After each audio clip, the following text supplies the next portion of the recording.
the Magician.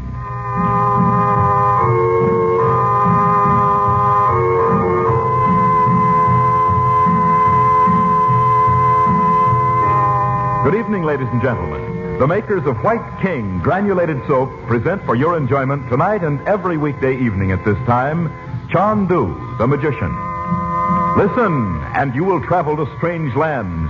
You will thrill to high adventure, romance, mystery. The magic of Cairo and Baghdad and the East, with their strange secrets and mysterious ways, will hold you spellbound as our story unfolds. You will come to love this drama as it is played against a backdrop of oriental color and intrigue. And just as you will like our story, so will you like the soap we make. White King granulated soap. It is so easy on hands that thousands and thousands of ladies say it's just like magic. There are many tales told on the radio, but only one Chandu. There are many soaps on your grocer's counters, but none like White King. You will love White King granulated soap. And when you buy White King tomorrow, save the box top and tell your friends to save White King box tops too. Now, let the play begin.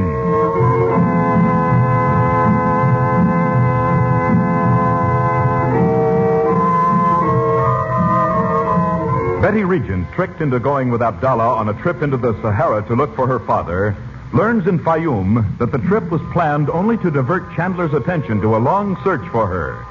But much sooner than expected, Chandler has found Betty and brought her back to Mena House, the hotel on the edge of the desert from which he is investigating the sinister activities of the man known only as Roxor.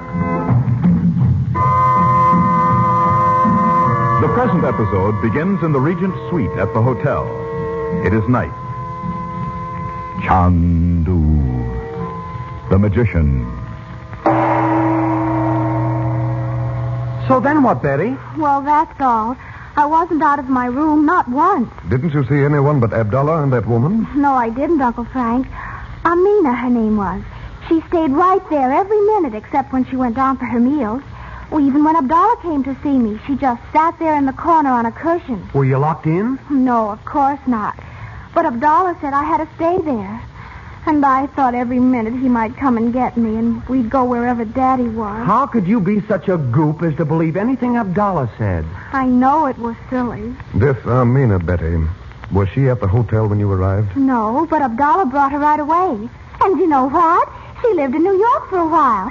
That's where she met her husband. His name's Hassan, and he just... Hassan? Not the man who locked us in that room in Alexandria. Was it, Betty? Well, I don't know. I didn't see him. But Uncle Frank, Amina did say he worked for Abdallah and wouldn't tell her what he was doing. Is everybody in Egypt involved in this? More people than you'd think, Dot. Now, Betty, think. It's important. Is there anything else Amina told you? Well, I thought I told you. She said she listened outside the door when Abdallah was talking to Hassan. Go on. Well, Abdallah said I had to be watched and kept out of sight, so you'd be too busy looking for me to bother about Roxor. What? They said Roxor? Well, not by name, I guess. But something about some papers that would reach their destination while you were hunting for me. So I suppose that meant Roxor. Oh, you've been a big help, that's for sure. I didn't mean to mix everything up. I'm so sorry, Uncle Frank. Now listen to me, Bob. We've been all over this, and there's nothing to be gained by going over it anymore. Betty was wrong. She knows it now. And this must end it. I don't want her reminded of it again. Is that clear? Well, sure.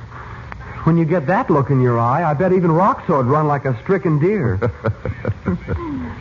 And Betty, you must promise me you'll never, never do such a thing again. You know I won't, Mother. That Abdallah. There's someone at the door, Frank. I'll see who it is. Mother, it's an Arab. Good evening. Peace be with you, O Chandu. Thy day be happy, friend. From many men I have heard of thy power as a magician. Oh? And when I knew thou wert indeed in Egypt, I journeyed from the desert to speak with thee. You are most welcome. Come in. I am called Ahmed. I, too, have powers not given to every man. Will the great Chandu be pleased to witness my skill? Why, yes, if you like. Oh, good. He'll have to be good to beat Uncle Frank, I'll bet. I bet he isn't half as good. What kind of tricks can you do, Ahmed? Many. Would the young Effendi like to see them? Oh, I certainly would. Be it so. Now, if the lady will allow me to take her ring. Mine? Oh, not the emerald Uncle Frank gave you. Don't you do it, Mom. Let him have it, Dorothy. Well, here it is. I take it in my hand, so I throw it from the open window. It is gone. Wait. Give him a chance to show you the trick. But I saw it go flying through the air right out the window. Now, if the lady will take an orange from the bowl on the table, Which one? the one you choose. Here is a sharp knife. Cut the orange if it pleases you. Very well. There. Oh, there's something hard inside. Look, my ring. See, How Mother. wonderful. Well done, Ahmed. Well The done. praise of Chandu falls upon the ears like rainfall in the thirsty sun. And can he lay it on? I like it. It sounds kind of poetic. And now, Ahmed? If Chandu pleases, I will perform the feat of sand divining. Oh, I see. You mean tell our fortunes, Ahmed? Oh, yes, do. By all means. Let's see if anything more can happen to us. The sand can only interpret what is written, the will of Allah. What are you going to use for sand? I have brought it. It is here. Well, we'd better spread the paper on the rug. Get that newspaper, will you, please, Bob? Sure. Shall I spread it all the way out? Yes, Bob. There you are, Ahmed. It is well. I pour out the sand, so I seat myself beside it. The lady will hear what the sand reveals. Yes. What shall I do? Only be silent while I draw in the sand the mystic symbols. A crescent of Islam, a desert sun, the blossom of the lotus. The blossom of the lotus. What do you see, Ahmed? I see thou hast come from far away, from across blue water and high mountains. Isn't he terrific? I see a house not far from the sea, where the sun shines as in Egypt.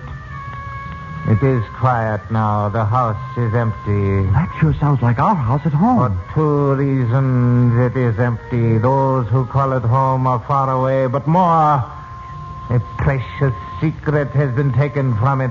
Frank, he's uncanny. Under the earth in this house is hidden in a room and guarded by the figure of a holy man. Dost thou understand this, O sister of Chandu? Indeed, I do. Can you tell me if I'm to find the one I came to Egypt to look for? I cannot see it clearly. Many times sand will not give up its secrets when the omens are not good. Oh, I see thee going into far countries seeking, but the end of thy search is concealed from me. Oh, isn't that just the most disappointing thing you ever heard? You sound like you believe that stuff. Well, you heard him describe our house. What about that? Oh, maybe he read Mother's mind. Telepathy or something. All right, if you want to be cynical. Well, just because I don't go overboard for all... Bob, Betty, don't. Ahmed, is that all you have to tell me? Sister of Chandu, it is finished. Well, that's the second time he's called you that, Mom. How did you know she was his sister? Oh, let's not ask him. It's more fun not to know. Ahmed, do mine next, will you? If Chandu pleases, Yes, go ahead, Ahmed. as thou sayest. Once more I smooth the sand and make the mystic symbols. A crescent of Islam, the desert sun, the blossom of the lotus. Why do you add the lotus blossom, Ahmed? It's not a flower of Egypt. Chandu knows the answer to his own question. You're right. I thought so when you began. I'll tell you, Betty. Ahmed will tell your fortune, and then I'll have mine told. Alone. Oh, now that's not fair if you hear ours. Oh, yes, it is. Well, if he tells you anything personal about the princess, you'll have to tell us. Every word, I promise you. All right, Ahmed. Tell the young lady her fortune. You mustn't think I'm curious about you and the princess, Uncle Frank. Oh, no, nothing like that. Let him tell her fortune, Bob. The young lady is one of the fortunate ones of earth. She is cherished by those who love her. Her sky is cloudless. Her days are fair. Well, that's nice, but it's not very exciting. But in the days to come thou must walk carefully. Put not thy trust in those thou knowest not. It's a little late for that advice. Thou art fair in the eyes of one who seeks to do thy people harm. What does that mean? It means $1. Fair in his eyes? Are you kidding? Well, Did that lug make a pass at you? All he said was that I was beautiful. That he thought so, I mean. Well, I didn't pay any attention to him. I was so angry because he'd fooled me about finding Daddy. Well, why didn't you tell me? I'd have made him beautiful with a shiner you could see from here to Gibraltar. Oh, Bob, you're not very polite to Ahmed, are you? Oh, I'm sorry, Ahmed. Well, you know how it is, though, don't you? The young Effendi is wise to guard his sister. I have told her all the sand reveals. Well, thank you, Ahmed. Yes, Ahmed, thank you very much. Come along, children. We'll go down into the garden for a while. I'll have coffee sent up. Would you like something else, Ahmed? Coffee, if it pleases thee, nothing more. How long shall we stay, Frank? 10 minutes will be long enough, I'm sure. Don't forget now, Uncle Frank, you promised. I won't forget, honey.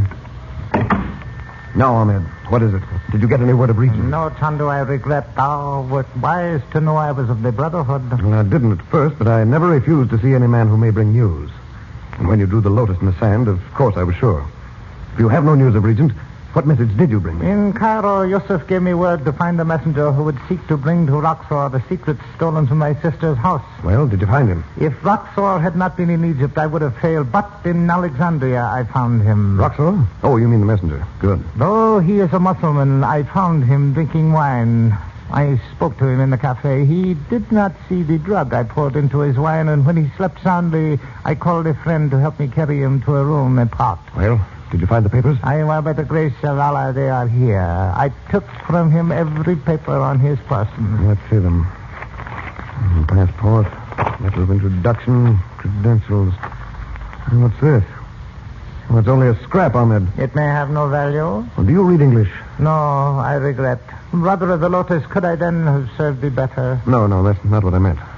It says to Van Boden without delay. Is this all?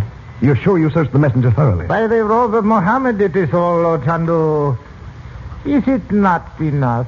They've passed the drawings to some other messenger. The Regent papers aren't here after all.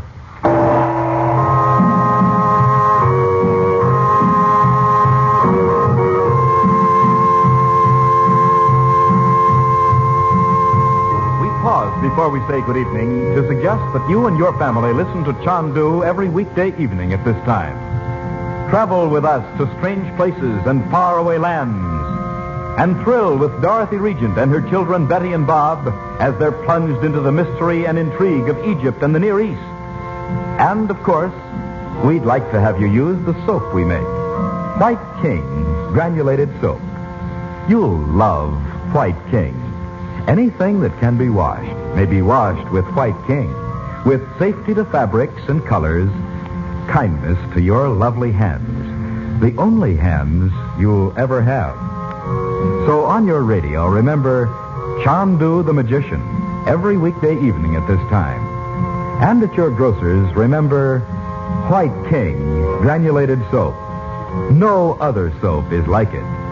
You will say, no other soap has ever done your work so well. Good night.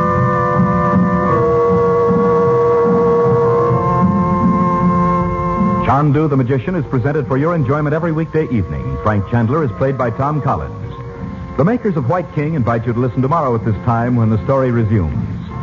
Chandu the Magician.